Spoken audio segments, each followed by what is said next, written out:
Bienvenue dans l'événement du dimanche, ravi de vous retrouver. Bonjour Patrick Martin. Bonjour. Merci d'avoir accepté notre invitation. Vous êtes le président du MEDEF, le patron des patrons. 1 heure d'interview avec à mes côtés pour vous interroger Arlette Chabot. Bonjour Arlette. Bonjour. On reviendra évidemment Patrick Martin sur votre récent déplacement en Chine. Je crois que vous êtes rentré hier à peine. Comment s'attaquer à cette concurrence chinoise, toujours plus agressive diront certains. Quelle réponse aussi aux droits de douane américains. Et puis votre position dans ce conclave des retraites. Le MEDEF est resté à la table. Mais pour y faire quoi? Pour y lire quoi? On vous entendra, ce sera très intéressant d'en débattre. Mais d'abord, cette lettre que certains qualifient de sidérante, envoyée par l'ambassade des États-Unis à certaines entreprises françaises hier. Elle leur demande de s'engager tout simplement à ne plus pratiquer de programmes de diversité, d'égalité homme-femme, si elles veulent signer des contrats avec l'État fédéral américain. Sur ce sujet, Patrick Martin, nous ne vous avons pas encore entendu, le MEDEF ne s'est pas exprimé. Quelle, d'abord, a été votre première réaction quand vous avez appris l'envoi de ce courrier ? Alors, je ne me suis pas encore exprimé parce que je vous réservais ma réponse. Et nous apprécions beaucoup. Voilà. Et puis parce que j'ai voulu m'inquiéter de savoir quelles entreprises avaient reçu ce courrier et si les autres pays étaient également destinataires. C'est le cas, notamment en Italie et en Espagne. Donc, ça n'est pas un accident, ça n'est pas une initiative intempestive et personnelle d'un collaborateur de l'ambassade des États-Unis. Il n'y a pas d'erreur, en fait. Il n'y a pas d'erreur. Ouais. C'est inadmissible. C'est inadmissible parce que ça traduit une dérive du gouvernement américain, du président américain lui-même, qui veut signifier une emprise sur l'économie mondiale et sur les valeurs, en l'occurrence les valeurs européennes. On ne peut pas s'incliner devant cette oukase, en quelque sorte, même si ça s'applique plutôt à un autre pays. Nous avons des valeurs, nous avons des règles, nous devons les respecter. Et j'observe d'ailleurs que l'Union européenne elle-même, quand il y a eu des tensions de cette nature en son sein, dans certains pays membres de l'Union européenne a rappelé ses valeurs, a rappelé ses règles. Typiquement, en France, nous avons des règles que nous partageons infiniment sur la mixité, vous l'avez évoqué, les lois Copé-Zimmermann, la loi Rixin, dorénavant, pour les comités de direction des entreprises de plus de 2000 salariés. Nous avons des règles infiniment respectables, et à vrai dire, on les appliquerait quand bien même elles n'existeraient pas, par exemple, pour l'inclusion des handicapés. Il est hors de question d'y renoncer. Alors, on va revenir effectivement sur la réponse. Juste, quand on vous entend, vous rejoignez celle du ministre du Commerce extérieur qui s'est exprimé hier parlant d'ingérences américaines inacceptables dans ces politiques d'inclusion des entreprises françaises comme les menaces de droits de douane injustifiées. Sur ce point, vous rejoignez évidemment Bercy. Est-ce que vous préparez ensemble une réponse commune pour répondre justement à cette lettre, à ce courrier? Écoutez, de la même manière que je me suis effectivement rendu en Chine ces derniers jours, une délégation du MEDEF s'est rendue aux États-Unis il y a 3 semaines pour essayer de bien comprendre ce qui se passe. Et sincèrement, il y a des sensibilités diverses, des nuances d'appréciation entre l'État lui-même, les entreprises privées. À l'intérieur même de l'État, on sent que d'un interlocuteur à l'autre, les positions ne sont pas aussi arrêtées que ça. Alors je crois que c'est dans la manière de faire de Donald Trump d'être très péremptoire, d'être très outrancier, dans une logique de deal, c'est l'expression consacrée. Donc il faut prendre un petit peu de recul par rapport à tout ça. Par ailleurs, moi ce que je pense, c'est qu'il y a une sérieuse corde de rappel qui est l'économie américaine elle-même. La nature reprend toujours ses droits. Et donc si, comme ça se dessine, le marché de l'emploi américain se retourne, l'inflation redémarre aux États-Unis, et ce qui est très important, c'est un des mérites des fonds de pension, tous les Américains, au titre de leur retraite, sont actionnaires. Si les cours de bourse se dégradent, peut-être qu'il y aura un rappel aux réalités de la part de l'économie, de la part des citoyens eux-mêmes. Et puis il y a des élections de mi-terme en novembre 2026. Donc il ne faut pas mettre de l'huile sur le feu, mais il faut être très ferme quant à la réaffirmation de nos intérêts et de nos valeurs. Arlette. Petite précision quand même sur la demande américaine de la lettre. Elle concerne les filiales de ces groupes qui sont installés aux États-Unis, et on ne demande pas à l'entreprise dans son ensemble de renoncer à ces règles de lutte contre les discriminations. C'est pour les filiales uniquement. C'est ce que l'on comprend. Après, chaque entreprise appréciera, mais je ne crois pas me tromper en disant que, d'abord, ça concerne un nombre assez restreint d'entreprises. Ça a été dit, celles qui commercent, celles qui travaillent avec l'État fédéral, à proprement parler. Mais enfin, ça peut concerner des très grosses entreprises. Parce qu'un chiffre précision, 4800 entreprises environ françaises sont basées aux États-Unis. Est-ce qu'on a la proportion de celles-ci qui commercent avec l'État fédéral ? Non, à l'instant, je ne sais pas vous le dire. À l'instant, c'est pas possible de mais savoir. c'est quelques centaines de toute façon, et pour certaines, ce sont des marchés marchés très importants, par exemple avec le ministère de la Défense américain. Donc chaque entreprise appréciera, mais je ne crois pas me tromper donc en disant que bien sûr on est très soucieux de la performance économique, surtout dans une conjoncture qui est quand même dégradée au niveau mondial, au niveau français singulièrement, mais je ne crois pas me tromper en disant que ces entreprises assumeront leurs valeurs et autant que possible, et l'État et l'Union européenne doivent être en soutien, endigueront en quelque sorte cette décision américaine qui est funeste. Quand vous dites qu'elles assumeront leurs valeurs, ça veut dire qu'il y aura la même réponse, il y a une concertation entre les entreprises françaises pour répondre de la même manière à cette missive américaine ? Écoutez, cette nouvelle est tombée hier, donc moi je ne sais pas vous répondre, mais effectivement ces entreprises se parlent entre elles et puis vont essayer d'apprécier la réalité de cette menace et de voir comment y échapper. Est-ce que vous vous attendiez, parce que ça remonte à pas si longtemps, mais il y a la signature de ce décret au mois de janvier dernier, est-ce que vous attendiez à... peut-être pas à ce type de courrier, mais de début de réaction de l'administration américaine quant à nos relations transatlantiques. Et sur différents terrains, en quelque sorte, on va de surprise en surprise. Donc, je ne veux pas dire qu'on s'habitue aux surprises, parce que ce ne serait plus des surprises. Oui. Mais non, ça n'était pas intégré. Et bien sûr qu'on avait connaissance de ce décret, mais on n'imaginait pas qu'il serait appliqué avec une forme d'extraterritorialité, comme ça semble être le cas maintenant. L'extraterritorialité est une vraie menace pour l'autonomie de nos pays, de nos économies, mais pas que de nos économies. Une ingérence. On avait déjà l'extraterritorialité du roi dollar, en quelque sorte, qui est très préjudiciable. Et donc, à un moment donné, il faut, dans le cadre d'un dialogue respectueux, mais très ferme, rappeler nos intérêts, rappeler nos valeurs, je redis ce terme, et signifier aux États-Unis que l'Europe n'est pas une variable d'ajustement, ni des politiques commerciales, ni des politiques financières, ni des stratégies dogmatiques, en l'occurrence. Patrick Martin, autre dossier qui vous concerne au premier chef, ce sont évidemment ces menaces quant à l'augmentation des droits de douane dans différents domaines d'activité. Là, j'aimerais qu'on se concentre sur celui des véhicules, des voitures. Et cette réaction, vous disiez, faut pas mettre d'huile sur le feu avec Donald Trump et que peut-être il pourrait bouger. Il a déclaré à la télévision américaine hier soir qu'il s'en fichait complètement que les prix augmentent. J'espère qu'ils augmenteront, dit-il, car si c'est le cas, les gens achèteront des voitures fabriquées aux États-Unis. Nous en avons plein. Voilà la stratégie du président américain aujourd'hui.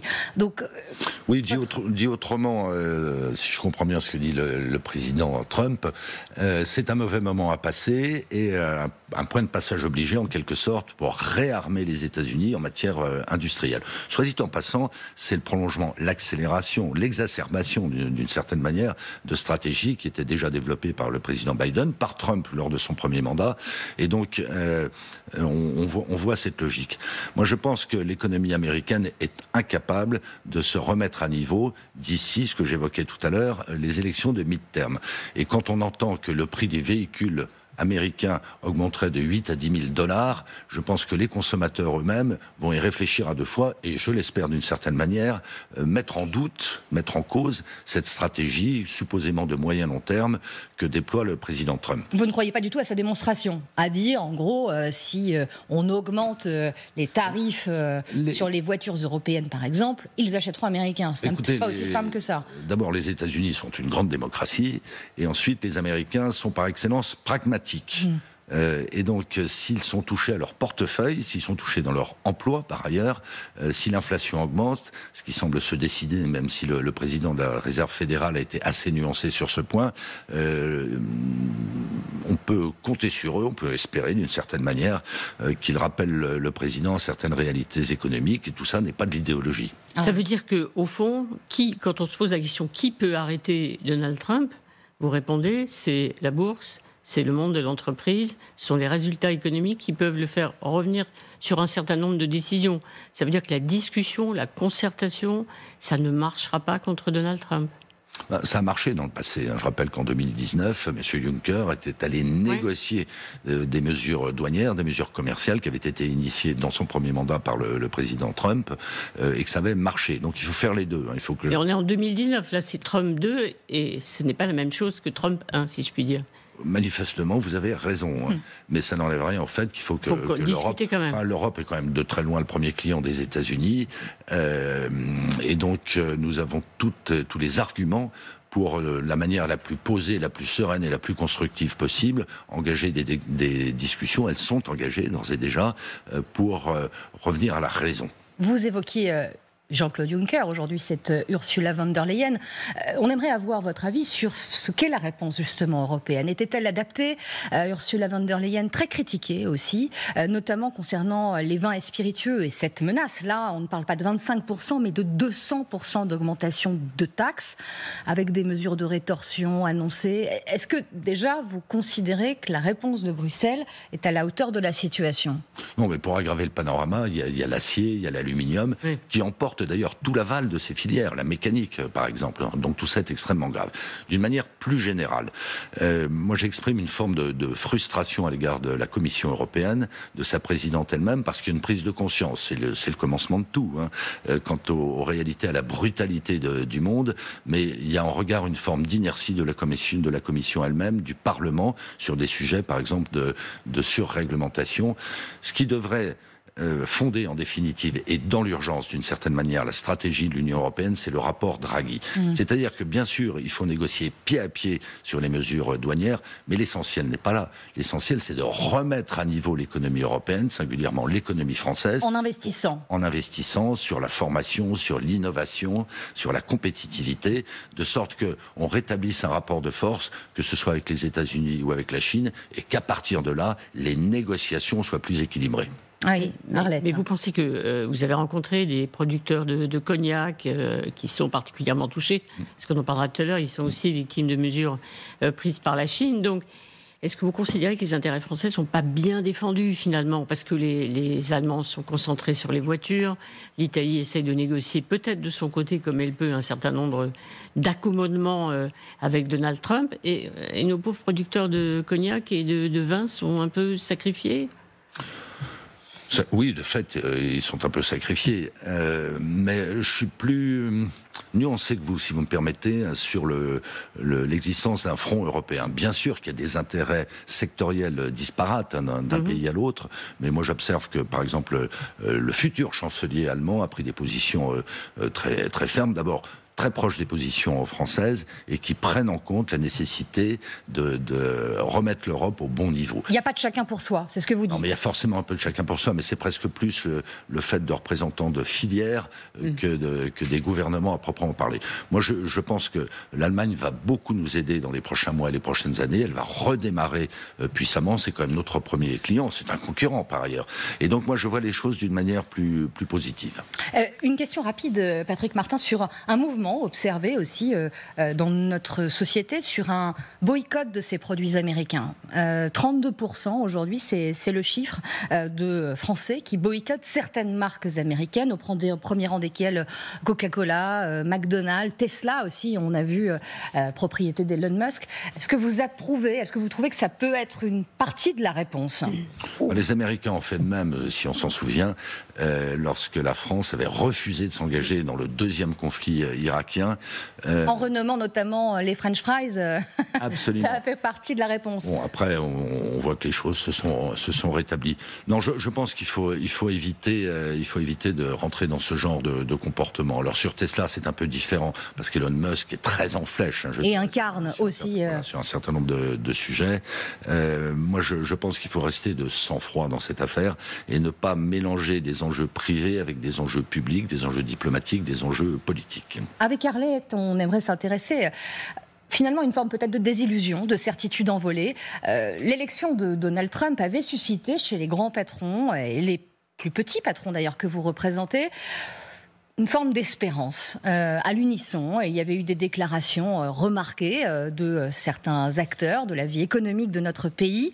Arlette, on s'interroge sur peut-être ces certitudes envolées aujourd'hui.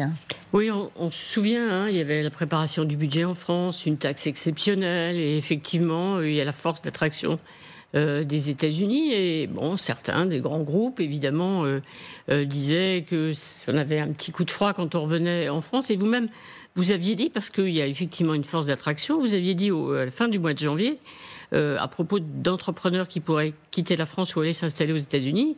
Ceux qui peuvent partir partent et ils ont raison. Est-ce qu'aujourd'hui vous diriez la même chose ? Probablement non, parce que ça prend des proportions assez invraisemblables, ce qui se passe aux États-Unis. Moi, je me garde de considérer qu'il y a une forme de fascination des patrons français pour les États-Unis, mais il faut être factuel.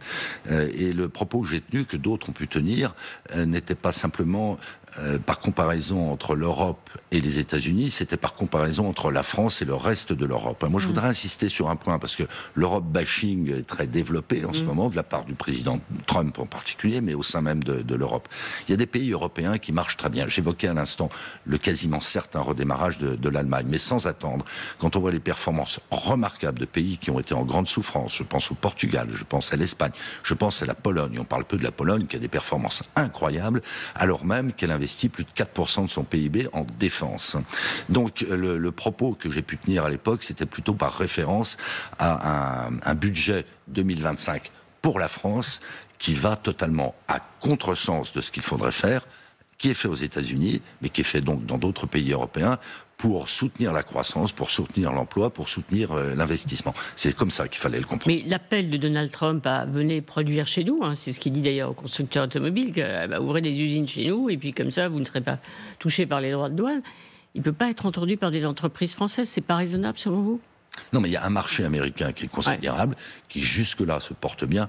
Quand on voit au fil des ans le décrochage du revenu par habitant entre la France, les États-Unis, mais la France et d'autres pays européens, l'Allemagne y compris, le chef d'entreprise, pourquoi un chef d'entreprise est-il là ?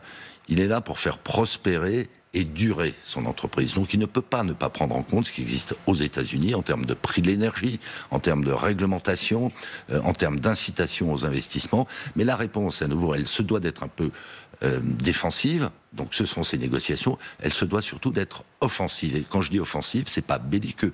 Je reviens à ce que je disais à l'instant. Il y a urgence à ce que l'Union européenne, à ce que tout prioritairement la France, se remette à niveau en termes d'innovation, de compétitivité. C'est ça qui dopera le pouvoir d'achat, c'est ça qui dopera l'emploi. Vous ne retirez rien de propos de grands patrons disant et déclarant il y a encore quelques semaines que c'était un enfer d'investir en France, à quel point c'était compliqué.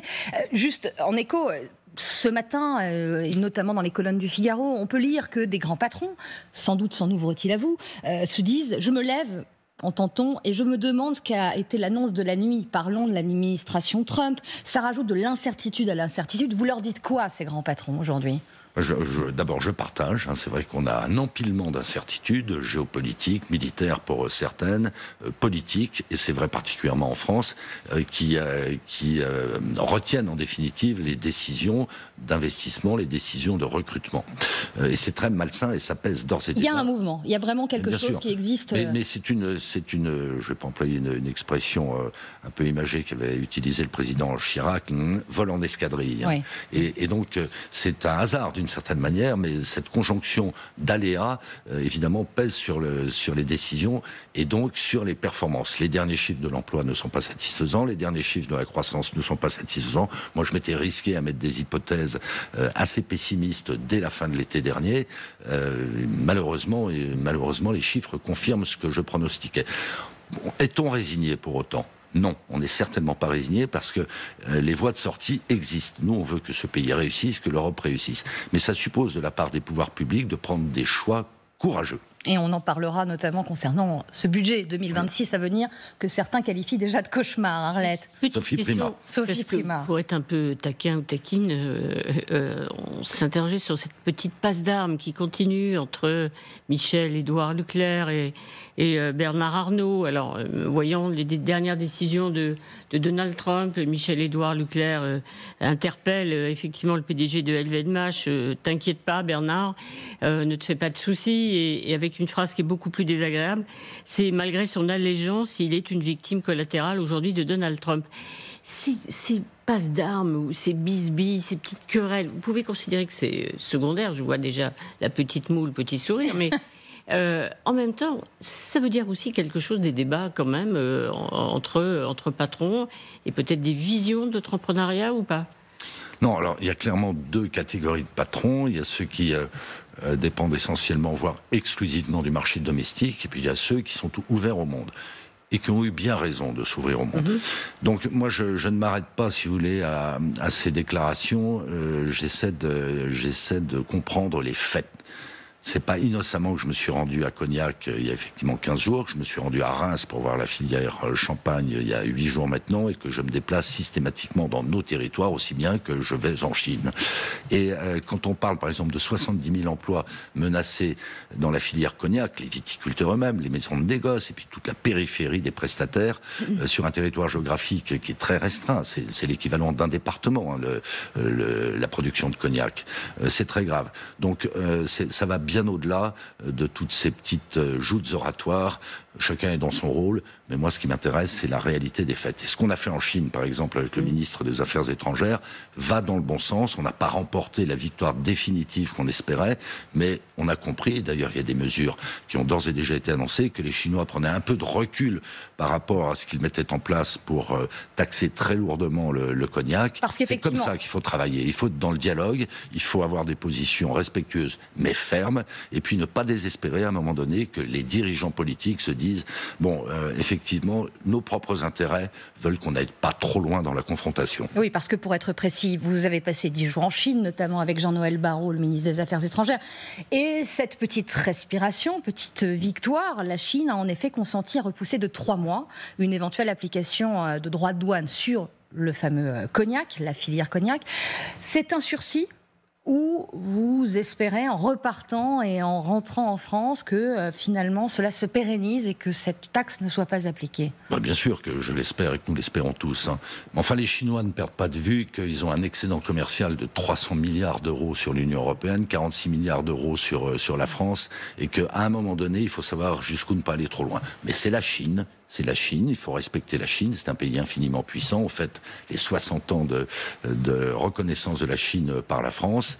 Donc, il faut savoir, et c'est rageant pour un certain nombre d'acteurs économiques, il faut savoir prendre un petit peu de temps et sans renier ni nos intérêts, ni nos valeurs. C'est ce qui a été fait par le ministre des Affaires étrangères. Moi, j'ai assisté à un certain nombre de ces réunions, j'y ai participé. Je suis assez optimiste quant à l'aboutissement de ces discussions. Et puis, par ailleurs, il faut être attentif à ce que l'Europe, d'une certaine manière, s'exonère d'une forme de dépendance stratégique sur l'acier, sur le photovoltaïque, d'une certaine manière sur l'automobile, sur la chimie, qui est une filière totalement structurante.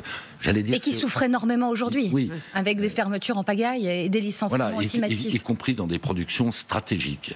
Et donc, au même titre qu'il faut s'intéresser à la protection des données, des fameuses data, il faut qu'on s'intéresse à ces industries qui peuvent passer pour d'une autre époque, mais non, pas du tout. Quand on parle d'armement, si on n'a pas de sidérurgie, on est dépendant.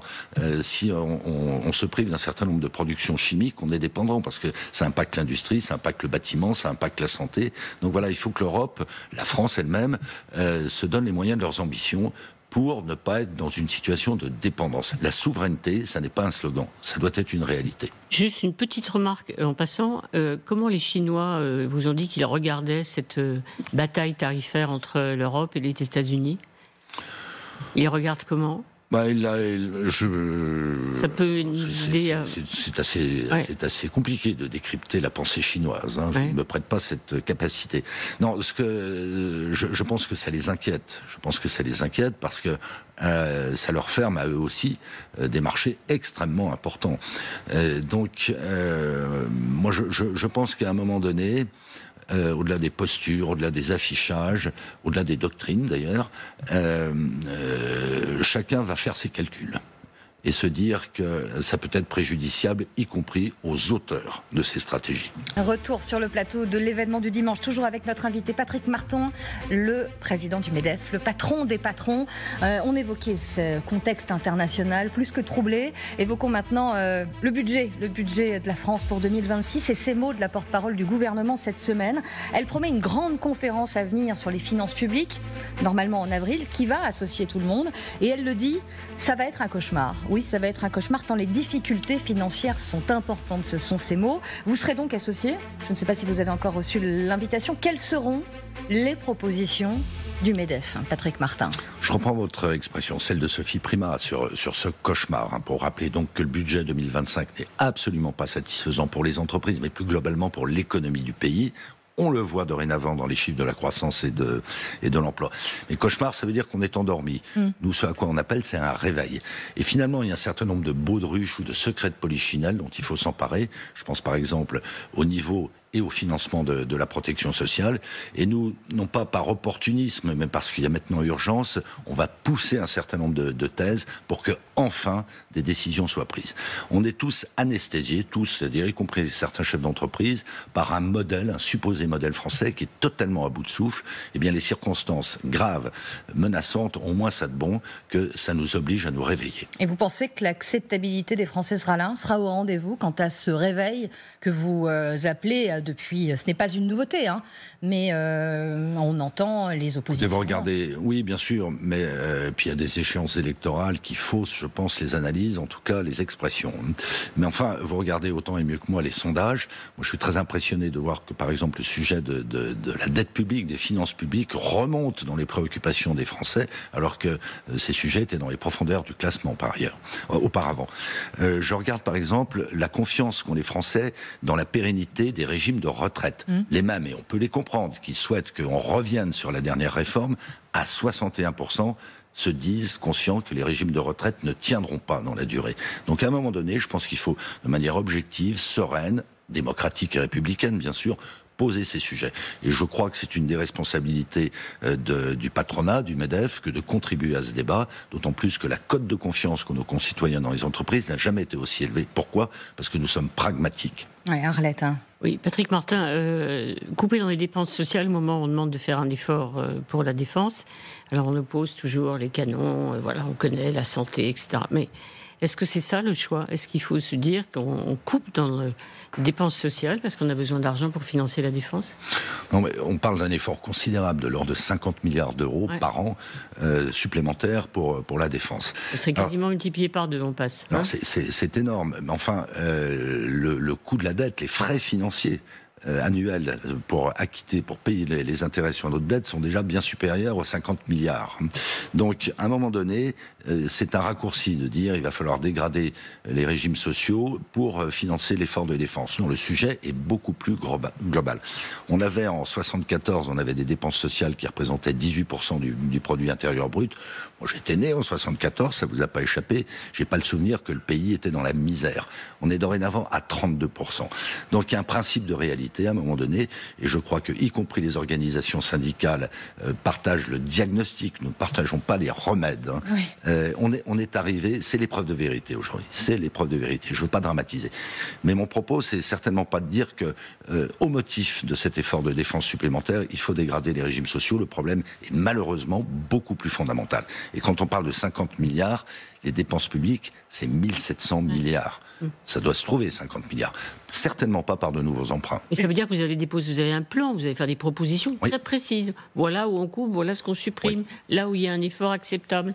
Alors, il y a deux sujets. On a un sujet pour nous prioritaire qui est celui du financement de la protection sociale, qui par trop pèse sur les entreprises et sur les salariés, beaucoup plus que dans n'importe quel autre pays. Et puis il y a un deuxième sujet qui est celui du niveau des dépenses publiques d'une manière générale, des dépenses sociales en particulier.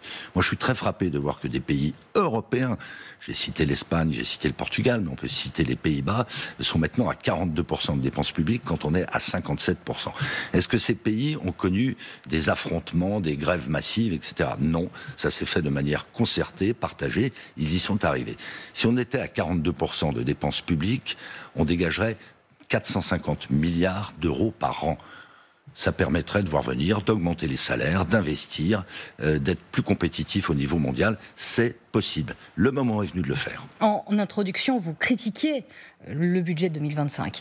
Sur les entreprises, les grandes entreprises, il y a cette taxe exceptionnelle. 1 an. 1 an, c'est la promesse du gouvernement. Est-ce que vous avez, Patrick Martin, l'assurance du Premier ministre qu'elle ne sera bien que sur 1 an, elle ne sera pas renouvelée? Du Premier ministre, du ministre de l'Économie et des Finances, de la ministre des Comptes Publics, ça a été dit et redit. Moi, j'ai tendance à croire ce que dit l'État. Même même si, à plusieurs reprises, il est revenu sur sa parole. Je pense en particulier à la suppression progressive de la CVAE, cet impôt de production dont tout le monde convient, des économistes, qu'il est stupide. À 4 reprises, l'État a renié sa parole. Donc ça suscite une forme de scepticisme. Donc nous, on attend, mais très vite maintenant, on attend des annonces engageantes de la part de l'État, y compris pour confirmer que cette surtaxe qui est absurde sur l'impôt sur les sociétés des grandes entreprises, qui paye pour les plus grandes 35,5% le taux d'impôt sur les sociétés, les États-Unis passent à 15%. Ça renvoie un petit peu à notre débat de tout à l'heure. En termes de compétitivité, effectivement. En termes de compétitivité. Et donc nous maintenant, au-delà des déclarations d'amour, nous voulons des preuves d'amour. Et ça impactera un certain nombre de nos décisions, y compris s'agissant de notre bonne volonté dans le cadre du conclave. Oui, on va revenir effectivement à ce conclave sur les retraites. Juste une question sur la pédagogie, la manière dont sont annoncées les choses par le gouvernement. Une annonce a besoin régulièrement d'un SAV et d'une explication. Je pense à cette annonce d'aide supplémentaire de 2 milliards d'euros pour l'Ukraine, avec un Emmanuel Macron obligé, 48 heures après, de dire attention, ce ne sont pas des hausses d'impôts cachés, il n'y aura pas de cela. Sur le financement de ce réarmement, justement, comment le faire, participer, il a été question du livret A, d'un grand emprunt. Là encore, Éric Lombard, ministre de l'économie, qui dit attendez, on ponctionnera, il ne sera pas du tout question d'aller ponctionner dans le livret des Français. Juste une question de forme. Vous considérez que les choses sont bien dites et bien faites ? Écoutez, à la décharge de l'exécutif, la présidence de la République, le gouvernement, on en a suffisamment parlé, il y a des imprévus tous les jours. Et puis par ailleurs, il y a un panorama politique français qui est pour le moins instable. Alors le Sénat se tient mieux, si j'ose dire, mais l'Assemblée nationale est ingérable. D'ailleurs, ça a expliqué que dans la précipitation, le budget 2025 ait été voté dans des conditions totalement insatisfaisantes pour nous. Pas voté, adopté par 49.3. Oui, avec la non-censure. Avec la nouveau non-censure. Concept intéressant. Donc voilà, ce sont des circonstances atténuantes. Après, moi, j'ai pas à m'exprimer sur la qualité de la relation ou la fluidité de la relation entre tel et tel membre de l'exécutif. Arlette, sur la défense et l'industrie, juste ces images que l'on a montées pour vous, on n'a jamais vu, en tout cas ces derniers temps, autant de déplacements de ministres, de ministres, de présidents de la République dans des industries. Vos industries, ça envoie aussi un certain message dans une période très particulière et un contexte international incertain, Arlette. Oui, est-ce que ça veut dire que les PME vont vraiment profiter pour le bon sens du terme, parce qu'il va y avoir des commandes qui vont arriver? Est-ce que ça veut dire que les entreprises qui sont aujourd'hui en difficulté vont être confortées et, par exemple, éviter un rachat par une entreprise étrangère, qu'elle vienne soit américaine ou indienne? Est-ce que c'est bon? Est-ce que ça peut même être, je dirais, un peu de croissance, ces commandes de défense dans ces entreprises? Oui, alors je voudrais commencer par saluer l'excellence de l'industrie française de l'armement. C'est assez incroyable qu'on ait des champions mondiaux. C'est vrai dans l'aéronautique, des Dassault, des Safran, des Thales, c'est vrai dans le naval avec Naval Group, et puis derrière 4500 entreprises, ETI, PME, de la base industrielle et technologique de défense. Donc ce qui a été dit en particulier à l'occasion de la remarquable réunion qui s'est tenue à Bercy il y a 10 jours maintenant, avec le ministre de l'économie et des finances, le ministre de la Défense, c'est qu'il faut donner de la visibilité et de la stabilité. Je suis intervenu dans le cadre de cette réunion et j'ai insisté sur la nécessité que toute la chaîne ait un calendrier, une réalité des commandes au-delà des effets d'annonce. Pourquoi ? Parce que les mêmes chefs d'entreprise intéressés par cet effort de défense sont très impatients, évidemment, d'y contribuer. Mais ils n'investiront pas, ils n'embaucheront pas, ils ne formeront pas leurs collaborateurs s'ils n'ont pas un minimum de visibilité. Et dans le cadre de mon intervention, j'ai pris le soin de dire que c'était une provocation, je l'assume.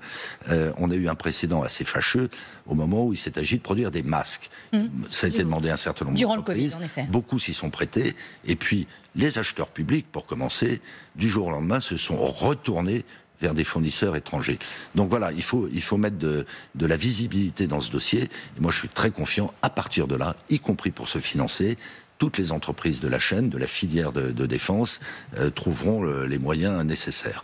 Ça ne se fera pas du jour au lendemain, raison de plus, pour qu'on ait ce plan de marche avec, autant que possible, des certitudes. Vous avez eu des garanties, c'est ça que vous demandiez en quelque sorte, que le carnet de commandes, les carnets de commandes se remplissent et que les promesses soient tenues. En fait, et c'est puis ça. Dans les 4500 entreprises qui constituent donc cette base industrielle et technologique, il y en a beaucoup qui sont duales, c'est-à-dire qui travaillent pour le civil et qui travaillent pour le militaire. Un certain nombre d'entre elles, et c'est vrai de beaucoup d'entreprises dans tous les secteurs, sont actuellement entre deux eaux et parfois même en difficulté. Donc on ne peut pas d'un côté, il le faut, leur dire on compte sur vous, et puis ne pas les assurer, les réassurer en quelque sorte quant à la réalité des commandes qui viendront. Une petite question, parenthèse, juste sur la réserve militaire. On sent que le gouvernement veut monter vraiment en puissance. Il faut que les entreprises aussi puissent faciliter cette réserve militaire, permettre aux Français qui le souhaitent s'engager, leur dégager du temps. C'est aussi ça, finalement, nous, très MEDEF, concrètement. En MEDEF, on est très en flèche sur ces sujets-là, et depuis bien longtemps. On a un comité de liaison de défense, on a un officier supérieur qui est détaché dans les murs du MEDEF. C'est sans équivalent. Il n'y a que le MEDEF qui a ça, c'est pas un jugement de valeur. Donc on est très conscient des différents enjeux que ça recouvre. Et moi, j'appelle nos entreprises qui ne se sont pas déjà penchées sur le sujet, effectivement, à libérer du temps pour leurs salariés, de plus en plus nombreux, qui veulent s'impliquer dans la réserve opérationnelle. Alors ça peut être des informaticiens, ça peut être des personnels soignants, ça peut être des logisticiens. On se doit tous de contribuer à cet effort, au-delà des seuls discours. Il faut que ça soit facilité, en effet. Il faut que ce soit facilité, mais il y a des entreprises qui sont très en flèche sur ces sujets-là. Par exemple, Thales, moi je suis intervenu devant les réservistes chez Thales. C'était très impressionnant parce que d'abord ils étaient très nombreux, certains en uniforme. Et moi je suis très patriote, je ne suis pas un va-t-en-guerre, mais a fortiori dans les circonstances qu'on traverse, il faut que toute la nation se mobilise sans que ce soit au détriment de la protection sociale, sans que ce soit au détriment de l'équilibre des finances publiques. Parlons justement de ce dossier brûlant, ce conclave des retraites, Arlette. On sait que Force ouvrière, l'U2P, la CGT a claqué la porte de ce conclave. Et vous restez, vous le MEDEF, avec d'autres organisations syndicales comme la CFDT. Quelle sera la suite de ce conclave ? On peut en douter un petit peu, hein. Alors, est-ce que vous allez sauver le système de retraite avec la CFDT ? Alors, vous avez dit que ça change, les négociations changent. J'étais un peu d'accord d'ailleurs avec Marie-Lise Léon qui dit elle aussi il faut changer un peu la méthode. Vous êtes vu, il y a une rencontre jeudi dernier, vous allez changer la méthode de discussion, vous allez prendre beaucoup d'autonomie par rapport à ce que voulait le gouvernement. Comment vous allez travailler ? Est-ce que vraiment vous allez changer ? Écoutez, moi je ne vais pas me livrer à une querelle en paternité, mais ce qui se passe actuellement est exactement ce que j'avais dit, y compris publiquement, dès l'origine, dès l'installation de ce conclave, à savoir que le format n'était probablement pas le bon, et que le périmètre des discussions qu'on nous confiait n'était probablement pas le bon, parce que trop étroit. Mais donc quoi, on arrête le conclave ? Non. Donc je me réjouis que, notamment ces derniers jours, un certain nombre d'autres participants à ce conclave, mais c'est vrai, de certaines organisations qui ont quitté le conclave, je pense à l'U2P en particulier, disent, écoutez, c'est l'occasion quand même de remettre à plat des sujets beaucoup plus globaux. Ils vont revenir, par exemple, ils pourraient revenir, l'U2P. Bon, c'est pas à moi de m'exprimer pour eux, mais le sujet de fond, quel est-il ? Le sujet de fond, il est celui du financement de la protection sociale. Le sujet des retraites est important, c'est 14% du produit intérieur brut, mais enfin, on se doit de s'interroger sur les dépenses et le financement de la santé. On se doit, même si on a bien avancé déjà, de se réinterroger le jour venu sur l'assurance chômage. Et donc voilà, moi j'avais souhaité dès l'origine, je vous renvoie à mes propres déclarations, c'est un peu présomptueux, j'avais dit le format n'est pas le bon parce qu'on est cornaqué par l'État et par ailleurs le gouvernement voulait y associer des organisations non représentatives au sens de la loi. Tout ça était pour partie réglée. Et par ailleurs, circonscrire le sujet au seul financement des retraites, même s'il est en soi très important, ça nous prive en quelque sorte de marge de manœuvre. Et si on peut rebattre les cartes beaucoup plus fondamentalement, je me réjouis des dernières déclarations de Marie-Lise Léon sur le financement. Ça détendra un petit peu la discussion et plus objectivement, ça permettra peut-être des avancées. Et François Bayrou est d'accord ? Pour élargir ? Écoutez, lors de notre dernière discussion, le même jour d'ailleurs où il a reçu Marie-Lise Léon, j'ai compris qu'il n'y était pas hostile. Mais moi, ce changement de méthode, c'est ça ? Moi, je lui ai demandé quelque chose qui est presque offensant pour les pouvoirs publics, c'est-à-dire de laisser aux partenaires sociaux leur autonomie. Il y a beaucoup de choses qui se passent. On a signé des accords l'année dernière sur les seniors. On a signé sur l'assurance chômage. On s'est accordé sur la revalorisation des retraites complémentaires. On avait signé précédemment un accord très important sur le partage de la valeur. Je ne dis pas qu'il faut nous laisser la nuit des temps, puisqu'à nouveau la situation est grave et urgente. Mais plus on nous laissera discuter entre nous, à l'abri des micros, et des caméras, et à l'abri du regard très inquisitorial du politique, plus on se donnera de chances d'aboutir. Mais vous parlez et d'ailleurs, si je ne me trompe pas, dans la déclaration qu'a faite Force ouvrière en quittant le conclave, il y avait un certain nombre de ces éléments. Je ne suis pas en train de vous dire qu'on converge sur tout, mais on partage quand même cette conviction que nous avons des responsabilités importantes et que les partenaires sociaux, je dirais par comparaison avec le politique en ce moment en tout cas, les partenaires sociaux sont capables de faire preuve de responsabilité. Je finis en disant que une des raisons pour lesquelles le MEDEF reste dans le conclave, c'est que en termes de représentativité, au sens légal du terme, le MEDEF c'est 70% du côté entreprise. Oui. Donc ça fait peser sur nos épaules une responsabilité singulière que je me dois d'assumer. Pour que tout soit clair, pour que tout soit clair, vous n'abandonnez pas quand même l'idée de réformer la réforme des retraites. Non, mais ou ça devient accessoire dans votre démarche. Pardon l'anglicisme, il faut qu'on ait la big picture. Nous, ce qui nous importe, c'est de gagner en compétitivité. Les charges sociales sont trop lourdes sur les entreprises. C'est de revaloriser les salaires nets. Les charges sociales sont trop lourdes sur les salaires.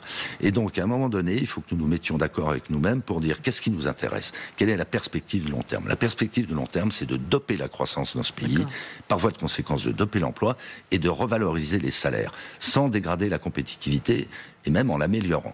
Une fois qu'on a dit ça, vous savez, on a à peu près tout dit. Juste une question, une précision sur Marie-Lise Léon de la CFDT. Elle vous renvoie, vous saluez ses propos, mais elle vous renvoie quand même la balle. Dans une interview chez les confrères de elle le dit, l'inconnu vient du patronat, de vous donc. Va-t-il vraiment, dit-elle, rentrer dans la discussion en partageant le constat qu'il y a des solutions insupportable. Voilà ce que déclare aussi Marie-Lise Léon. Pas plus que je ne veux rentrer dans ce sur quoi vous vouliez m'amener, les joutes oratoires entre Bernard Arnault et Michel-Édouard Leclerc. Je ne vais rentrer dans les joutes oratoires entre Marie-Lise Léon, pour laquelle j'ai du respect. Il me semble que c'est réciproque. Donc c'est pas ça l'essentiel. C'est dans l'ordre des choses, si vous voulez, qu'on se taquine un petit peu et qu'il y ait des postures. Moi, je vois quand même se dessiner une convergence, d'abord sur la gravité de la situation économique et sociale du pays, et on ne joue pas avec la gravité économique et sociale du pays. Et après, il y a un certain nombre de zones d'ombre sur le financement. Pas plus que le MEDEF n'a abattu toutes ses cartes, la CFDT et d'autres organisations l'ont fait. On a un impératif de retour à l'équilibre en 2030. C'est dans la lettre de cadrage, mais ça dépasse largement la lettre de cadrage. C'est pour les retraités eux-mêmes et les futurs retraités un impératif. Donc moi, je veux bien tout entendre, mais à un moment donné, par exemple, si on dit il faut avancer sur le sujet de l'usure au travail avec un coût derrière, on peut remettre en cause certaines carrières longues. Oui, à un moment donné, il y a la vérité des chiffres. Mais ça renvoie à ce que je vous disais précédemment. Si on peut en discuter entre nous sans devoir matin, midi et soir rendre compte et être en quelque sorte faussé dans nos travaux par des interférences politiques, je pense qu'on peut aboutir. Rapide question sur une forme de clarification de propos que vous avez tenus ces derniers jours sur le modèle danois. Les 70 ans, c'est une inspiration ? C'est quelque chose à laquelle on doit aboutir aussi ? Parce que c'est ce qui s'est peut-être écrit, peut-être à tort, hein, vous me direz peut-être là aussi, j'ai fait un peu de provocation, mais je reviens à ce que je disais il y a quelques minutes sur la manière finalement assez harmonieuse et de toute façon extrêmement efficace avec laquelle le Danemark, mais d'autres pays européens ont mené des réformes, dont sur l'âge de départ en retraite. À un moment donné, il faut appeler un chat un chat. Vous le savez, on avait 6 cotisants pour un retraité en 1945, on n'est plus qu'à 1,7, donc immanquablement, alors que les entreprises et les salariés payent 60% des retraites, à un moment donné, ça pèse sur l'emploi, ça pèse sur les salaires, ça pèse sur la compétitivité. Donc, il faut qu'on en prenne acte et que le plus consensuellement possible, les partenaires sociaux, j'espère les politiques dans la foulée, débouchent sur des solutions pérennes. Et ça ferait sans doute partie, notamment, des débats pour la présidentielle à venir. Non, par exemple, j'entends ici ou là qu'il faudra augmenter les cotisations. La belle affaire. La belle affaire. Est-ce que les entreprises françaises sont compétitives ? On n'aurait pas 80 milliards de déficit commercial si on était si compétitif que ça. Beaucoup de pays européens ont des excédents commerciaux. L'Allemagne au premier chef, jusqu'au jour où. Les salariés payent 40% des cotisations sociales. Est-ce que véritablement les salariés sont prêts à payer plus de cotisations ? Je demande à voir. Donc ça n'est pas la bonne solution d'augmenter les cotisations. Il faut en prendre acte. Arlette. Oui, vous pensez quand même qu'il y aura un accord, un petit accord sur lors de ce conclave, cette conférence sur les retraites ?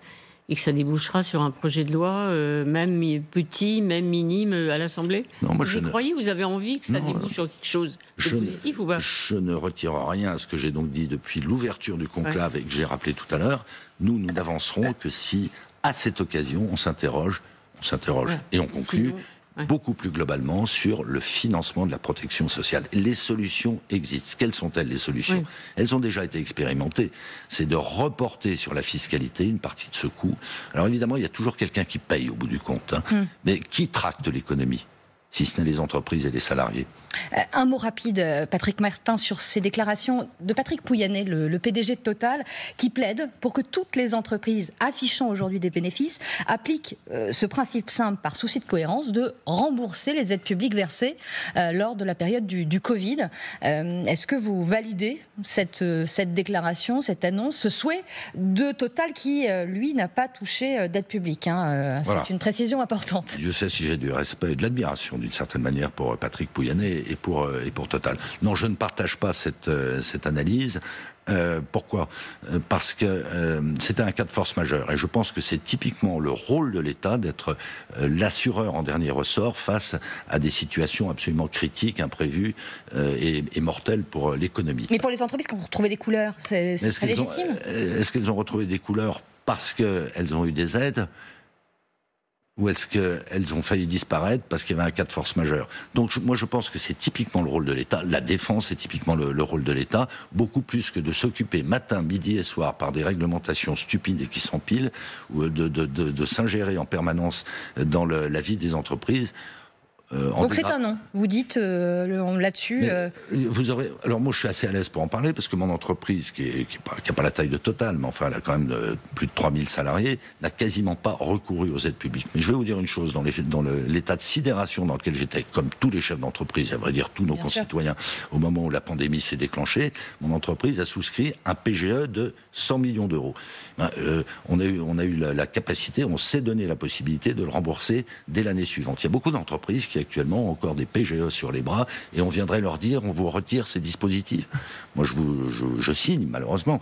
Il y a déjà un nombre de dépôts de bilan qui est historiquement élevé. Alors là, c'est le collapse. Arlette, dernière question peut-être sur la situation politique, une instabilité. Question, le mot revient, censure, avec certains les socialistes aussi, menacent un peu François Bayrou de déposer une motion de censure. Un gouvernement censuré, une France et un président à la recherche d'un nouveau Premier ministre, pour vous, c'est la catastrophe absolue ou on rajouterait finalement on rajouterait du chaos au chaos. Maintenant, moi j'ai bien entendu qu'une des raisons pour lesquelles les entreprises ont été à hauteur de 13 milliards d'euros surtaxées en 2025, c'était précisément pour éviter un nouvel accident gouvernemental. Oui, enfin, il faut trouver le bon équilibre. Oui, mais un accident de plus, vous dites non, on ne pourrait pas tenir, ou bien finalement c'est la vie politique. Surtout, je ne vois pas qui de mieux, en tout cas pour l'économie, se substituerait à l'actuel gouvernement, même si, je le redis, nous sommes très insatisfaits d'un certain nombre de mesures qu'il a prises. Patrick Martin, merci beaucoup d'avoir été notre invité ce dimanche dans l'événement du dimanche.